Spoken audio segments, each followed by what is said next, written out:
So before we go to the races, we have to get them ready to travel so that they're safe and they don't knock themselves. To begin with, I start with putting the tail bandage on. Someone hopefully will have rolled it ready for you, and you lift the tail up. You have about a 20 centimetre length under the tail. You then wrap the first level of the bandage around the tails and wrap it back over itself so that it doesn't slip or ping back. Lift the tail up again, and you've got a tiny little edge here which you pull down, fold down and wrap over the top so again it doesn't slip down as they're travelling.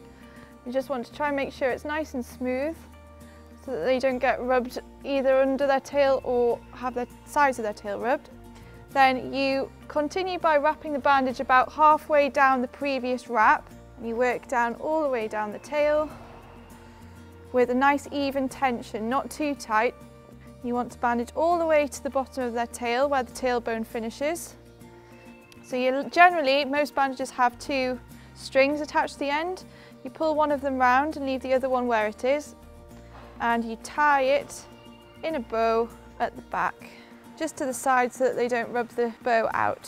So then once you've finished your bandaging, just make sure that the horse's tail is bent just so that it follows the line of the spine, because you don't want the tail being set straight. After bandaging your tail, you'd go on to bandage your legs. I always start with the front leg. You want to aim to have the knee covered so that they don't bang their knee if they're going to paw in the lorry. You would fold the front of the bandage round over the back and secure it with your left hand.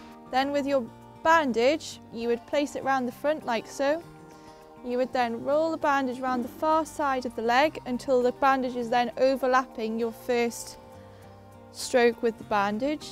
You'd continue by similarly before bandaging all the way to the bottom of the leg. You want to try and make sure that the bandage covers the full circumference of the pastern and the fetlock joint so that you don't have any gaps where they could potentially injure themselves.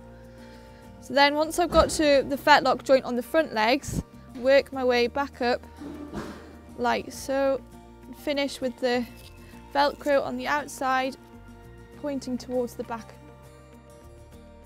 So this bandage pad is slightly differently shaped to the front leg bandage pad because obviously a horse's hind leg is a different shape to a horse's front leg. So similarly with the front one, fold the front of the bandage over the back of the bandage so that the front is pointing towards the back. You then place the bandage in your hand on the outside of the bandage to secure it on the outside of the pad, and bandage about halfway down the previous stroke. So you just go around the back of the fetlock joint and come back up, and again just to make sure that it doesn't fall down, you lip the top of the bandage over and bandage over the top of that so that the bandage doesn't fall down. And you want to make sure the tension's nice and even all the way up and down the bandage, and make sure that the Velcro is firmly pressed on at the end.